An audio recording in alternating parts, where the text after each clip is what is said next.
Hello students, मैं करतार सिंह तंवर आपका English की क्लास में हार्दिक अभिनंदन करता हूं। I welcome all of you guys. दोस्तों, आज वाली क्लास में हम लोग पढ़ेंगे मल्टीलिंगुअलिज्म। मल्टीलिंगुअलिज्म का मीन्स यहाँ पर है कि जब किसी क्लास में एक से ज्यादा लैंग्वेज बोली जाती है, अलग अलग स्टूडेंट जब अपनी अपनी लैंग्वेज अलग अलग बोलते हैं, तो वो जो एक एटमॉस्फेयर क्लास में क्रिएट होता है उसको आप मल्टीलिंगुअलिज्म कहते हैं। और आज की दुनिया में ऐसा हो, वर्ल्ड में क्या हो रहा है कि ग्लोबलाइजेशन हो चुका है। और ग्लोबलाइजेशन के अंदर क्या होता है, ग्लोबलाइजेशन में एक देश के लोग दूसरे देश में माइग्रेंट बन करके है ना काम करने जाते हैं, काम की तलाश में उनके बच्चे वहां पैदा होते हैं, वो उसी देश में लैंग्वेज सीखते हैं, उसी देश में वो लोग पढ़ाई करते हैं। तो उनके घर पर तो चलती है चाइनीज, जापानीज, इंग्लिश, वो सॉरी अपने हिंदी या उर्दू। जैसे इंग्लैंड में ये सब देशों के लोग रहते हैं, सिंगापुर में सब देशों के लोग रहते हैं, न्यूयॉर्क में इन सब देशों के लोग रहते हैं। और स्कूल में सीख रहे हैं वो इंग्लिश। कोई बंगाली दिल्ली आके रहने लग गया तो घर पे तो उसे चलती है बंगाली, और दिल्ली के स्कूल में पढ़ेगा वो हिंदी। तो उसके दो लैंग्वेज हो गई। इस तरह से जो लैंग्वेज पे और फिर अलग अलग क्षेत्र के अगर लोग रहते हैं तो एक ही क्लास में मल्टीलिंगुअलिज्म पैदा हो जाता है। इससे कुछ फायदे भी होते हैं कि बच्चे को कई तरह की लैंग्वेज, कई तरह कल्चर सीखने को मिलती है, टीचर को भी कई तरह की लैंग्वेज कल्चर सीखने को मिलती है। और एक नुकसान भी है कि भैया मल्टीलिंगुअलिज्म की होने की वजह से जो आपकी इंग्लिश सीखने में फोकस है वो ध्यान नहीं होता, वो सेम होम लैंग्वेज वाली जैसी बात होती है। तो देखिए मल्टीलिंगुअलिज्म क्या है, इसके क्या फायदे हैं, इसके क्या नुकसान है, मेरिट्स, डिमेरिट्स, एडवांटेज, डिसएडवांटेज, इन सबको देखने की कोशिश करते हैं, मल्टीलिंगुअलिज्म को पढ़ते हैं। Here we go.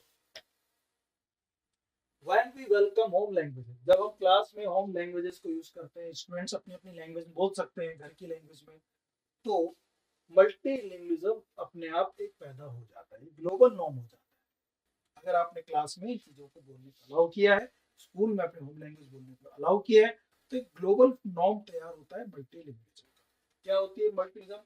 Most of the world children grow up in multilingual community. आजकल सब लोग इधर से उधर जाते हैं काम करने, तो वहाँ अलग अलग क्षेत्र के लोग रहते हैं। तो आजकल दुनिया के अंदर मल्टीलिंगुअल कम्युनिटीज डेवलप हो रही है and interact with the speakers of different language. एक बच्चा अलग अलग लैंग्वेज के बच्चों से बात करता है, स्पीकर से बात करता है। The world is becoming increasingly multilingual. इस तरह से जो वर्ल्ड है वो मल्टीलिंगुअल बन रहा है, एक से ज्यादा भाषाएं बोलने वाला बन रहा है। ये एक नया फिनोमेनन आ रहा है। Multilingual classrooms are growing phenomenon, एक बढ़ता फिनोमेनन है, परिदृश्य है। आप जहां जहां देखेंगे आपको दिखेगा कि भैया अधिकतर जो स्कूल्स हैं, जो एरियाज हैं, बड़े शहर हैं, मेट्रोपॉलिटन सिटीज हैं, वहाँ अलग अलग लैंग्वेज को बोलने वाले लोग आपको मिलते हैं। दिल्ली आप जाओगे तो वहाँ बिहारी, आपको यूपी वाले, अपने मारवाड़ी, अपने को अलग अलग उड़ीसा वाले, कई क्षेत्र के लोग आपको वहाँ मिलेंगे। सब अपने अपनी लैंग्वेज कल्चर को डेवलप भी करते हैं। तो आपको कई लैंग्वेज का, कई कल्चर का नॉलेज होता है। ये नया एक फिनोमेनन है as a result of rapid increase global mobility. इसका कारण क्या है? क्योंकि ग्लोबल मोबिलिटी, लोग मोबाइल हो रहे हैं, इधर से उधर जा रहे हैं पूरे वर्ल्ड में, एंड माइग्रेशन हो रहा है। Within these classrooms students में have different linguistic and cultural background. तो ऐसे क्लासरूम में अलग अलग स्टूडेंट होते हैं जिनकी अलग अलग लैंग्वेज होती है, अलग अलग कल्चरल बैकग्राउंड होता है। मे speak one language at home, ऐसे लोग घर पे एक लैंग्वेज बोलते हैं और स्कूल में दूसरी लैंग्वेज। और आपको ध्यान होगा रीट में अभी ये क्वेश्चन भी है कि एक बच्चा बंगाली है, वहाँ बंगाली लैंग्वेज बोलता है घर पे, और वो जब स्कूल जाता है दिल्ली वाले स्कूल में तो वो हिंदी बोलता है। तो दो लैंग्वेज होगी, घर पे अलग लैंग्वेज, स्कूल में अलग लैंग्वेज। और भी learning the language of instruction as an additional language. और दो लैंग्वेज के अलावा अगर वो इंग्लिश मीडियम स्कूल में पढ़ रहा है, दिल्ली के इंग्लिश मीडियम स्कूल में पढ़ रहा है, तो तीसरी लैंग्वेज को इंग्लिश सीखने को मिल रही है। एक ही बच्चे को तीन लैंग्वेज होगी, मल्टीलिंगुअलिज्म हो गया। बंगाली पहले सीख रहा है घर पे ही फर्स्ट लैंग्वेज के रूप में, सेकंड लैंग्वेज की हिंदी हो गई, चूंकि दिल्ली में उत्तर भारत है तो हिंदी बोली जाती है वहां पर। और स्कूल में जो टीचर है वो इंस्ट्रक्शन दे रहा है इंग्लिश के अंदर, आप काम कर रहे हैं इंग्लिश के अंदर, तो फिर आपको इंग्लिश भी डेवलप हो जाएगी। तो इस तरह से आपको तीन अलग अलग लैंग्वेज की नॉलेज हो गई। इसको कहते हैं मल्टीलिंगुअलिज्म, मल्टीलिंगुअल पर्सन हो गए हो। ठीक है ना? Multilingual education can play a significant role in engaging diverse learners. अब अगर किसी क्लास में अलग अलग लैंग्वेज के लर्नर्स हैं, सीखने वाले हैं, तो उनको कैसे एंगेज किया जाए, इसके लिए टीचर को भी मल्टीलिंगुअल होना जरूरी है, ताकि वो अलग अलग लैंग्वेज के लोगों से बातचीत करके क्लास को सेट कर सके, बच्चों को एंगेज कर सके, बिजी रख सके, as well as supporting academic success. अगर वो मल्टीलिंगुअल एजुकेशन करते हैं क्लास में, तो न केवल एकेडमिक सक्सेस को सपोर्ट मिलेगा, classrooms that promote multilingualism can foster positive identity. कोई होम लैंग्वेज की बात होगी, बच्चों के अंदर भी एक पॉजिटिव आइडेंटिटी फोस्टर होगी, डेवलप होगी विद देयर होम कल्चर्स, उनकी होम कल्चर्स के साथ साथ में। जब वो होम कल्चर जुड़ता रहेगा, जब क्लास में अगर केवल इंग्लिश ही बोली जाए, अलाउ करी जाए, बाकी लैंग्वेज अलाउ ना करी जाए, तो फिर धीरे धीरे से बच्चे जो इंग्लिश मीडियम स्कूल पढ़ते हैं, ऐसे टारगेट लैंग्वेज पढ़ते हैं ना, वो अपनी कल्चर को धीरे धीरे भूलने लगते हैं, और जो लैंग्वेज सीख रहे हैं उसकी कल्चर को वो अडॉप्ट करने लगते हैं। इसमें फायदा होता है कि आपको जो है ना पॉजिटिव आइडेंटिटीज बनी रहती है, आपकी होम कल्चर्स बनी रहती है। तो जो नई शिक्षा नीति आई इंडिया में भी, वो भी ये कहती है कि भैया आपको होम लैंग्वेज और अपने कल्चर को छोड़ना नहीं है, उनको भी साथ साथ में रखे जाना है। ये एक इसमें बात होती है, बच्चों को तो अच्छा लगता है इन प्रैक्टिस। लेकिन अगर आप प्रैक्टिस की बात करें, अगर आप प्रैक्टिकली देखें चीजों को, a language as resource perspective implies that teachers should use students' home language as a tool for thinking and communication. अब एक ही बढ़िया इसमें क्वेश्चन भी बना है कि फॉरेन लैंग्वेज अगर पढ़ानी है तो उस टीचर को बच्चों की होम लैंग्वेज को टूल के रूप में यूज करना चाहिए, मल्टीलिंगुअलिज्म को टूल के रूप में यूज करना चाहिए, एक साधन, एक औजार के रूप में यूज करना चाहिए स्टूडेंट की होम लैंग्वेज को, और थिंकिंग एंड कम्युनिकेशन, ताकि बच्चा सोचना और बातचीत करना शुरू करे, while simultaneously learning and developing proficiency in the language of instruction। और जो स्टूडेंट है उसको लैंग्वेज ऑफ इंस्ट्रक्शन अभी जो दिए जाते हैं, उसमें उसकी प्रोफिशिएंसी भी साथ साथ में डेवलप हो जाती है। होम लैंग्वेज तो साथ में रहती है, और टारगेट लैंग्वेज सीख रहे हो उसमें भी अगर निर्देश दिए जाते हैं, तो उसकी टारगेट लैंग्वेज भी अच्छी हो जाती है। ठीक है ना, ये फायदे होते हैं। लिंग्विस्टिक वेरिएबिलिटी, अब जब इस तरह से क्लास में अलग अलग वेरिएबिलिटी रहती है, विविधता रहती है, जिसको आप मल्टीलिंग्विज्म कहते हैं। लिंग्विस्टिक वेरिएबिलिटी मतलब अलग अलग लैंग्वेज इज अ टूल, ये एक साधन है, एक औजार है, to acquire the knowledge of forcing language, acquire the knowledge of a foreign language, foreign language है forcing language. It is estimated that more than half of the world population use two or more languages। आजकल ऐसा कहा जाता है कि दुनिया में आधी से ज्यादा जनता दो या दो से ज्यादा लैंग्वेज यूज करती है। होम लैंग्वेज और एक जो उस देश में बोली जाती है वो लैंग्वेज तो है, इसके अलावा कई लोग इंग्लिश भी बोलते हैं, तीन तीन चार चार लैंग्वेज लोग जानते हैं in their everyday life. In many classrooms today, the use of language other than the medium of instruction is still a hot potato।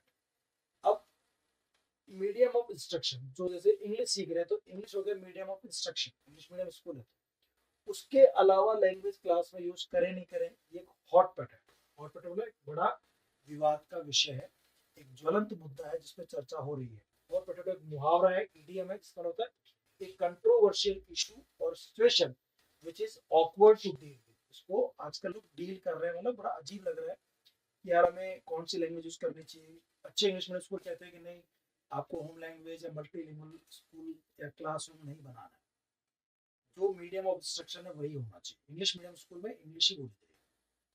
तो ये एक बड़ा विवाद का विषय। कुछ लोग कहते हैं कि अगर आपने ऐसा किया, होम लैंग्वेज को अलाउ नहीं किया, मल्टीलिंगुअल को अलाउ नहीं किया, तो बच्चे का अच्छा डेवलपमेंट नहीं होगा, उसका कॉम्प्रिहेंसिव डेवलपमेंट नहीं होगा। मल्टीलिंगुअलिज्म होना चाहिए क्लास में, दोनों बातें हैं, इसलिए हॉट पोटैटो है कि यूज करें कि ना करें।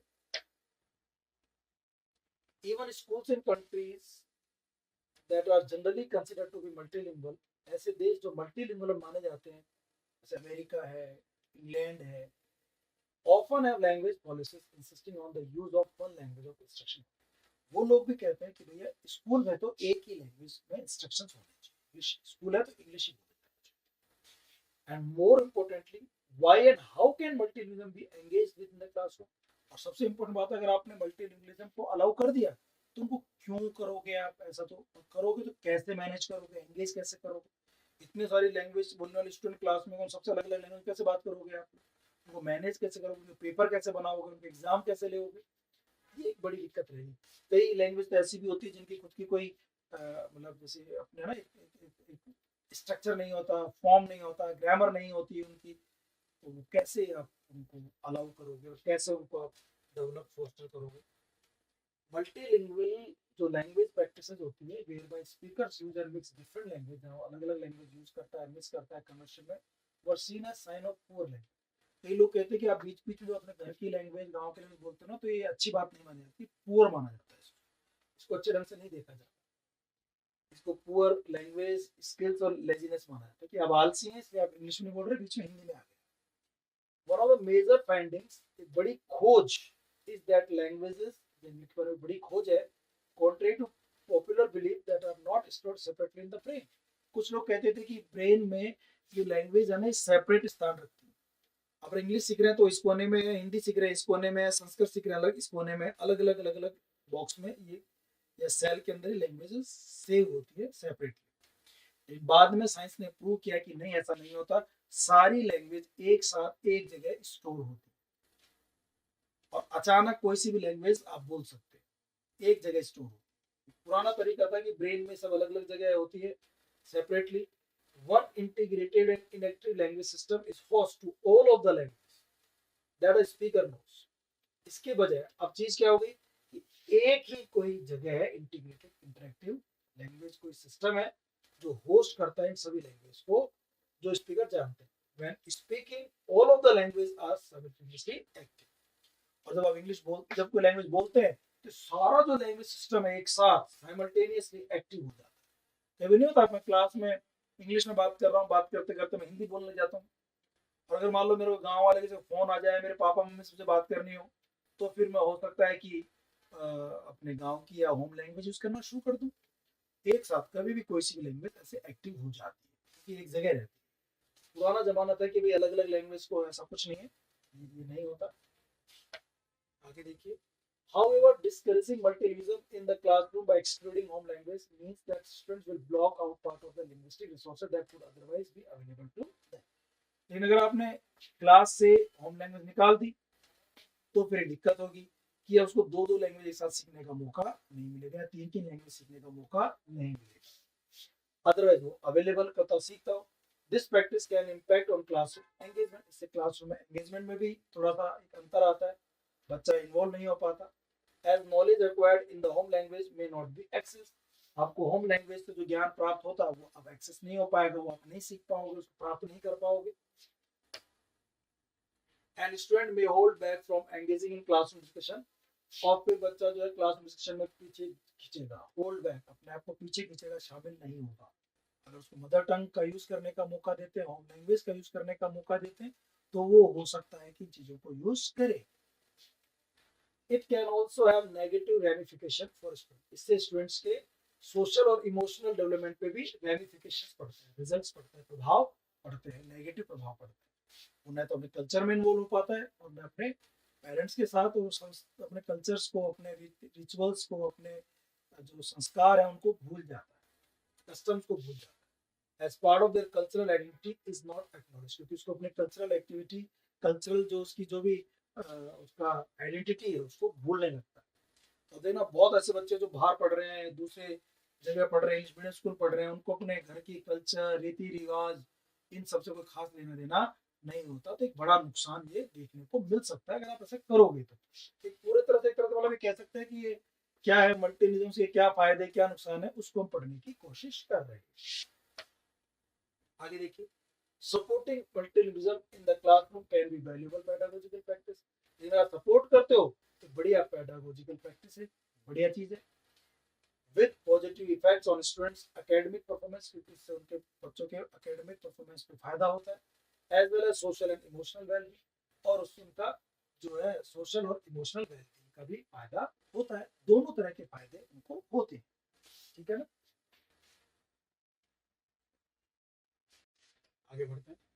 Whether in passive way by allowing students to use their home language, अगर आप बच्चों को होम लैंग्वेज अलाउ करते हैं तो इसका पैसिव वे, मतलब डायरेक्ट तो नहीं, पैसिवली अगर यूज करते हैं, और a more active way of implementing teaching and learning practice that draw more than one language, आप एक से ज्यादा लैंग्वेज उनको बच्चों को बोलने का अगर मौका देते हैं, it's important to be all students languages as a subject. तो इससे आपको हर बच्चे की लैंग्वेज एक रिसोर्स के रूप में लगेगी, ज्ञान के सोर्स के रूप में लगेगी, rather than unwanted baggage on the way to language of instruction only। इसके बजाय कि आप बच्चों पर केवल एक इंस्ट्रक्शन लैंग्वेज का वजन डालो, आप सब चीजें अलाउ करते हो तो उसको काफी सारी चीज सीखने को मिल सकती है, ये फायदा होता है। Encouraging student to use their home language to support group work. इससे क्या है, तो ग्रुप वर्क होता है तो सपोर्ट करते हो, तो ग्रुप वर्क आपस में सब लैंग्वेज बोलेंगे तो एक दूसरा ग्रुप में रहेंगे, समझेंगे। For example, means that student will be able to use already existing knowledge that would have remained invisible otherwise। तो एक ऐसी लैंग्वेज को यूज करेगा अदरवाइज वो इनविजिबल रहती, दिखती नहीं उसको language. Such practices can provide inclusive opportunity for deep learning. इसको डीप लर्निंग होगी, इफेक्टिव स्कैफोल्डिंग होगी। वो मतलब स्कैफोल्डिंग होता है कि स्ट्रक्चर होता है ना, मचान बनाते हैं जो चीजों को मकान बनाने में जो स्ट्रक्चर बनाते हैं बल्ली वाले लगा करके, उसे बिल्डिंग तैयार करते हैं वो, तो अपने लैंग्वेज को तैयार कर पाएंगे वो, है ना। स्कैफोल्डिंग एक स्ट्रक्चर होता है जो बिल्डिंग बनाने में काम आता है। टवर्ड्स बिल्डिंग नॉलेज, से उसकी नॉलेज बनेगी एंड डेवलपिंग लैंग्वेज प्रोफिशिएंसी, तो अपने लैंग्वेज प्रोफिशिएंसी को बढ़ा पाएगा अगर आप उसको मल्टीलिंगुअलिज्म अलाउ करते हैं, ठीक है ना। Multilingualism is good for us, ये हमारे लिए अच्छा है। Not only does speaking more than one language keep our brains healthy. एक से ज्यादा लैंग्वेज बोलते तो हमारा ब्रेन भी हेल्दी रहता है, न केवल रहता है एज वी जैसे बढ़ते हैं, but it has multiple benefits for children. उससे बच्चों को भी कई फायदे हैं, जॉब वॉब में और कल्चर समझने में, मिक्सअप होने में कई फायदे, such as giving them academic advantage. एक तो उनको पढ़ने में फायदा होता है कि अपने होम लैंग्वेज में पढ़ा रहा है तो आपको फायदा होता है। इंप्रूविंग देयर एम्प्लॉयमेंट प्रोस्पेक्ट्स, कभी वो आगे एक से ज्यादा लैंग्वेज जानते हैं, इंग्लिश जानते हैं, हिंदी जानते हैं, कन्नड़ जानते हैं, तो किसी भी एरिया में जाके काम कर सकते हो। वो कर्नाटक में भी काम कर सकते हैं, वो नॉर्थ इंडिया में भी काम कर सकते हैं, वो पैन ऑल ओवर वर्ल्ड भी काम कर सकते हैं। वंस दे लीव, जब स्कूल छोड़ते हैं तो कई लैंग्वेज की नॉलेज होती है तो कई जगह काम कर सकते हैं। मोर ओवर, इसके अतिरिक्त multilingualism gives us access to more than one culture. आप एक से ज्यादा कल्चर में एक्सेस कर पाते हैं, तो ज्यादा समझ हो पाती है आपको। And improve our understanding of our own cultures, हमारे जो कल्चर्स हैं उनके बारे में हमारी अंडरस्टैंडिंग अच्छी डेवलप होती है। तो आपका एक तरह से कंप्लीट आपकी पर्सनैलिटी डेवलप होती है, कॉम्प्रिहेंसिव डेवलप होती है। ये फायदे मल्टीलिंगुअलिज्म के होते हैं। Multilingualism in classroom can be used to teach only languages, not to teach all subjects। ये क्वेश्चन पूछा गया है। मल्टीलिंगुअलिज्म जो होता है ये सब्जेक्ट्स पढ़ाने के लिए यूज नहीं होनी चाहिए, केवल एक लैंग्वेज के लिए। अगर आप क्लासरूम में मल्टीलिंगुअलिज्म यूज करते हो, can be used to teach only language, languages पढ़ाने में काम लेनी चाहिए, not to teach all subjects. बाकी सब्जेक्ट में तो इंस्ट्रक्शन की लैंग्वेज है ना वो यूज कर लो, लेकिन लैंग्वेज वाली क्लास में अगर आप 2 3 4 5 लैंग्वेज बताते हो तो ये अच्छा रहता है। But what does this mean for classroom teaching, especially in school context? लेकिन स्कूल कॉन्टेक्स्ट में अगर आपने सारी लैंग्वेज अलाउ कर दी तो क्या होगा इससे? Equate English language proficiency with academic success.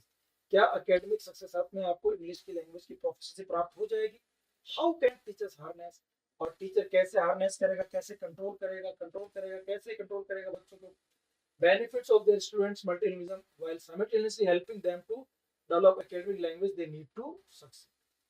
और अगर वो एकेडमिक लैंग्वेज सीखना चाहते हैं इंग्लिश, तो वो कैसे सक्सीड हो पाएंगे? क्योंकि उसको तो कई सारी लैंग्वेज का वो यूज कर रहा है, तो जो मेन जो लैंग्वेज सीखना चाह रहा है वो इंग्लिश, वो तो सीख ही नहीं पाएगा। उसमें कैसे सफल होगा? उसको बड़ी दिक्कतें आएंगी सीखने में, कुछ नुकसान भी है इसके। और देखिए चैलेंजेस, और क्या चैलेंजेस हैं देखो आप। From the teachers perspective, teachers के पर्सपेक्टिव से देखें आप, क्या नुकसान, चैलेंज क्या है? Find the right instruction for different proficiency levels in class. एक क्लास में अलग अलग सबका प्रोफिशिएंसी लेवल है, सब अलग अलग लैंग्वेज बोल रहे हैं, तो उनको इंस्ट्रक्शन कौन सी लैंग्वेज में दे? इंग्लिश में दे, हिंदी में दे, कन्नड़ में दे, तमिल में दे, तेलुगु में दे, किस में दे? Try to adapt the cultural backgrounds in one class in order to integrate all of them. और कैसे वो कल्चरल बैकग्राउंड कौन सा अपनाए, किस बच्चे का, किस फैमिली का कल्चरल बैकग्राउंड अपनाए, तो ट्राई टू अडेप्ट, बच्चे उसमें अडेप्ट करने की कोशिश भी करते हैं। अलग अलग कल्चरल बैकग्राउंड में वो अडेप्ट होंगे तो टाइम लगता है, टीचर को भी दिक्कत आती है। Find curricular objectives.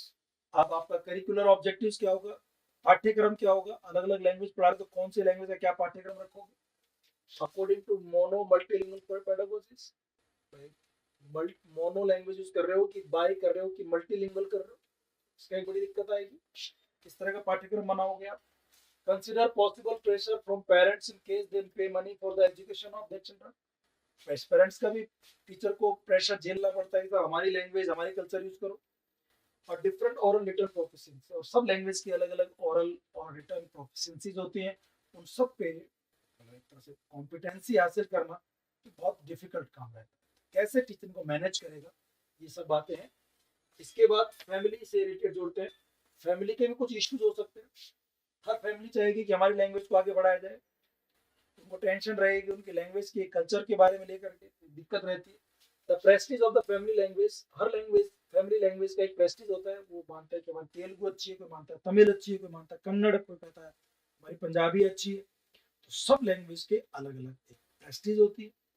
It is majority और माइनॉरिटी लैंग्वेज, कोई लैंग्वेज मेजोरिटी वाली होती है, कोई लैंग्वेज माइनॉरिटी आती होती है। कुछ लोग कम बोलते हैं, कुछ ज्यादा मानते हैं, लेकिन हर किसी को लैंग्वेज से प्यार होता है। तो जब ये प्यार बढ़ेगा तो कट्टरता बढ़ेगी और संभालना मुश्किल हो जाएगा। The identification of the family with the language, और लैंग्वेज के साथ आइडेंटिफिकेशन होना हर फैमिली को ये भी मुश्किल है। Is the family language just spoken at home, और वो फैमिली लैंग्वेज कैसी है, उसका लेवल क्या है, क्या वो केवल घर बोली जाती है या फिर वो यूज की जाती है रीड और राइट के लिए। does the child also uses it to read and write, क्या उस लैंग्वेज में लिख भी सकते हैं, क्या उस लैंग्वेज में जवाब भी दे सकते हैं, क्या उस लैंग्वेज में वो पढ़ सकते हैं क्या। तो ये सब भी देखना पड़ता है कि लैंग्वेज का लेवल क्या है, किस तरह की लैंग्वेज है, क्या उसकी खुद की ग्रामर और सिंटैक्स सब कुछ है कि नहीं। फिर देखिए the attitude towards the language, जो लैंग्वेज के प्रति जो एटीट्यूड होता है। Is the language only use outside और आल्सो एट स्कूल, क्या वो केवल, इसमें ना हाइफन लगा दो इससे, एटीट्यूड क्या है, क्या वो केवल बाहर यूज होती है घर से बाहर और आल्सो एट स्कूल, मतलब क्या वो घर से बाहर भी यूज हो सकती है क्या, इज इट यूज, क्या होती है क्या उसके बाहर भी, ये वाली बात भी देखनी पड़ेगी।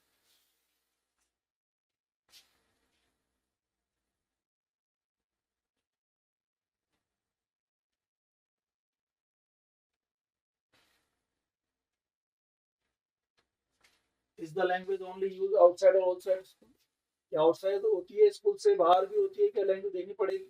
The cultural background of grand parents and other family members, और जो दूसरे फैमिली मेंबर्स हैं दादा दादी वगैरह, उनका क्या कल्चरल बैकग्राउंड है, क्या वो उसी लैंग्वेज के है कि वो अलग लैंग्वेज के है। अदर चैलेंजेस, और भी चैलेंज है, डिफरेंस इन रेस, अलग अलग प्रजातियां जातियां जेंडर अलग अलग है, कोई मेल फीमेल सबकी लैंग्वेज अलग अलग हो सकती है। सोशियो इकोनॉमिक जिनके स्टेटस है उनके हिसाब से, हाई सोसाइटी के लोग, लो सोसाइटी के लोग, अमीर लोग, गरीब लोग, इनकी भी लैंग्वेज अलग अलग होती है। नेशनलिटी के हिसाब से लैंग्वेज चेंज होती है, रिलीजन के हिसाब से। तो इन सब की भी दिक्कत आपको आ सकती है कि किस तरह की लैंग्वेज को अडॉप्ट किया जाए, किसको छोड़ा जाए। ये कुछ चैलेंजेस है दोस्तों। आगे बढ़ते हैं, इंडियन मल्टीलिंगुअल। अब इसमें देखते हैं कि भारत में जो मल्टीलिंगुअलिज्म है उसकी क्या स्थिति। अपने यहाँ बताया रहा था कि भाई अलग अलग क्षेत्र में लोग अलग अलग काम कर रहे हैं, तो अलग अलग लैंग्वेज यूज की जाती है, तो क्या फायदे क्या नुकसान है देखिए। In an Indian multilingual classroom majority of the children have first language in common, उनकी फर्स्ट लैंग्वेज तो कॉमन होती है, जैसे सबकी लैंग्वेज हिंदी मान लीजिए, वो तो first language, their first language have a lot of similarity with the first language of their classmates। उनके क्लासरूम के जो बच्चे हैं उनकी और उनकी खुद की लैंग्वेज गांव की वो लगभग लगभग सेम सी होती है, क्योंकि वो एक ही देश के एक ही क्षेत्र के लोग हैं। And they have bond of common cultural heritage, और लगभग उनकी कॉमन कल्चरल हेरिटेज भी होती है, वो भी लगभग परंपराएं, शादी करने के तरीके और सब कुछ उनका एक जैसे ही होता है, कल्चर भी एक जैसे, which makes linguistic assimilation an unconscious process। तो जो लिंग्विस्टिक एसिमिलेशन है, जो लैंग्वेज को एसिमिलेट करते हैं, आत्मसात करते हैं, वो नेचुरल वे से कर लेते हैं, क्योंकि वो आपस में एक दूसरे की लैंग्वेज कल्चर को जानते हैं। तो इंडिया में एक फायदा है ना, एसिमिलेट कर लेते हैं अनकॉन्शियस प्रोसेस, बिना सोचे समझे अपने आप चलता रहता है। Among the children speaking numerous Indian language, वो अलग अलग लैंग्वेज को बोल के समझ लेते हैं, दिक्कत ज्यादा नहीं आती। Indian children learning English in a multilingual class can chat and communicate with their friends in language other than English। तो ऐसे बच्चे क्या है, इंग्लिश चल रही चलने दो, अपनी लैंग्वेज में बच्चे आपस में सब बात कर लेते हैं। इंग्लैंड में अगर आप हैं तो वहाँ चाइनीज बोलने वाला बच्चा भी है, वहाँ हिंदी बोलने वाला बच्चा भी है, वहाँ जापानी बोलने वाला बच्चा, वो आपस में बात कर ही नहीं सकते अपनी अपनी लैंग्वेज में, तो क्यों इंग्लिश में बात करेंगे। ये भारत में फायदा है कि वो इंग्लिश के अलावा बात कर सकते हैं। In India unfortunately teacher teaching English at the primary level is often neither fluent in English nor is sufficiently trained to teach English or any other language। India में प्रॉब्लम क्या है, जो टीचर्स हैं हमारे प्राइमरी लेवल के, वो न तो इंग्लिश में बोलना जानते हैं और न वो दूसरी लैंग्वेज में प्रोफिशिएंट होते हैं, ठीक है ना, न तो अदर लैंग्वेज में और ना ही इंग्लिश में सफिशिएंटली ट्रेंड नहीं होते, तो उनको पढ़ाने में बड़ी दिक्कतें आती हैं। Indian learners of English are neither immigrants और बाइलिंगुअल्स, और जो इंडियन लर्नर्स हैं इंग्लिश के वो न तो इमिग्रेंट्स हैं, न तो कोई बाहर से आए हुए हैं दूसरे देश से, नॉर बिलिंगुअल्स न बाइलिंगुअल्स हैं, want to be totally immerse in English, कि वो सबको इंग्लिश में डूबना ही पड़ेगा, इमर्स होना पड़ेगा। वो अपनी अपनी लैंग्वेज बात कर लेते हैं, उनको सब समझ में आता है दूसरे की लैंग्वेज, उनको इंग्लिश बोलना जरूरी नहीं होता, at the cost of their own language, अपनी लैंग्वेज की जगह पर इंग्लिश बोलने की जरूरत नहीं पड़ती। English can not usurp the place of dominate language, इसलिए जो इंग्लिश है वो हड़प नहीं सकती, यूजअप नहीं कर सकती, वो हड़प नहीं सकती, कब्जा नहीं कर सकती लोगों की खुद की डोमिनेट लैंग्वेज को इन मल्टीलिंगुअल इंग्लिश क्लासरूम, तो कोई दिक्कत उनको आती नहीं, ठीक है। इंग्लिश का प्रभाव यहाँ पड़ता है। As you know, most of the states have implemented the three language formula। आजकल इसलिए अधिकतर जो स्टेट्स ने तीन लैंग्वेज के फॉर्मूले को अडॉप्ट किया है। By making the standard regional language, एक तो आपकी जो रीजनल लैंग्वेज है जैसे कन्नड़ लैंग्वेज है, अब बैंगलोर में कन्नड़ बोल रहे हैं, एक लैंग्वेज तो वो ऑफ द स्टेट, और English as the first language, और फिर इंग्लिश को भी वो इनको तो फर्स्ट लैंग्वेज मान लेते हैं, जैसे इंग्लैंड में तो इंग्लिश फर्स्ट लैंग्वेज होगी, कर्नाटक में तो Kannada first language. The second और third language is usually Hindi, second और थर्ड लैंग्वेज लोग क्या मान लेते हैं, हिंदी मान लेते हैं, जैसे अलग अलग लैंग्वेज, ठीक है। तो तीन तीन लैंग्वेज का पैटर्न एक चल रहा है। अपने जो राजस्थान की बात करें तो first language Hindi, second language आपके इंग्लिश हो गई, और थर्ड लैंग्वेज संस्कृत हो गई या Urdu. A child whose home language are different from the regional language, एक बच्चा जिसकी होम लैंग्वेज रीजनल लैंग्वेज से अलग है, जैसे मान लो राजस्थान का बच्चा कर्नाटक चला गया, उनके तो घर पे मारवाड़ी बोली जाती है, और जो रीजनल लैंग्वेज है वहाँ की वो कन्नड़ हो गई, उसको दिक्कत आती है, finds himself in an alien world, उसको लगता है कि मैं एक एलियन वर्ल्ड में आ गया, अलग दुनिया में आ गया, जहाँ मैं क्या बात करूँ, कैसे बात करूँ। A teacher has to think about this, एक टीचर के बारे में सोचना चाहिए, take steps to bridge the gap by building bridges between the home language and school language, तो टीचर को एक ब्रिज बनाना चाहिए ताकि होम लैंग्वेज और स्कूल लैंग्वेज के बीच में एक ऐसा रास्ता बनाए कि बच्चा आराम से स्कूल लैंग्वेज में पार्टिसिपेट कर सके, उसको अनकंफर्टेबल फील ना हो, उसको एलिनेटेड फील ना हो, ठीक है ना, ऐसा होना चाहिए। Ideally as mother tongue is the foundation child first cognition, ideally क्या होता है, मदर टंग तो बच्चे की फर्स्ट कॉग्निशन होती है, दिमाग में अपना आप सीख लेता है। School should make provisions for the mother tongue as the medium of instruction at least for the first 3 years, तो इसलिए स्कूल टीचर्स को भी शुरू के 3 साल तो जो है ना फर्स्ट लैंग्वेज में पढ़ाना चाहिए शुरू में, to build bridge between them home and school, ताकि वो होम लैंग्वेज और स्कूल लैंग्वेज के बीच में ब्रिज बना सके और बच्चों को दोनों लैंग्वेज समझ में आने लग जाए। The mother tongue and school language दोनों के बीच ब्रिज बनाना चाहिए। और लास्ट में देखिए, this would result in long term advantage, so long term में फायदा होगा, एडवांटेज होंगे Indian multilingualism and economic growth के, more human resource would become critically literate and more language would be maintained and developed, इससे कई language कई तरह के लिटरेचर डेवलप होंगे, तो हमको मल्टीलिंगुअलिज्म को अलाउ करना चाहिए, ठीक है ना। तो ये कुछ फायदे हो गए मल्टीलिंगुअलिज्म के, नुकसान भी हो गए, और मल्टीलिंगुअलिज्म क्या है भारत के संदर्भ में, दुनिया के संदर्भ में, ये सब चीजों को आपने समझने की कोशिश। अब इस पे मल्टीलिंगुअलिज्म पे, होम लैंग्वेज पे और लैंग्वेज डिफिकल्टीज पे, इन तीनों पे क्वेश्चन आंसर्स हम लोग अगली क्लास में करेंगे। आई होप कि आपको तीनों बात समझ में आ गई होंगी, लैंग्वेज डिफिकल्टीज, होम लैंग्वेज, और आपके एक हो गया ये मल्टीलिंगुअलिज्म, ठीक है ना। See you in the next class, till then bye bye and take care, चाओ।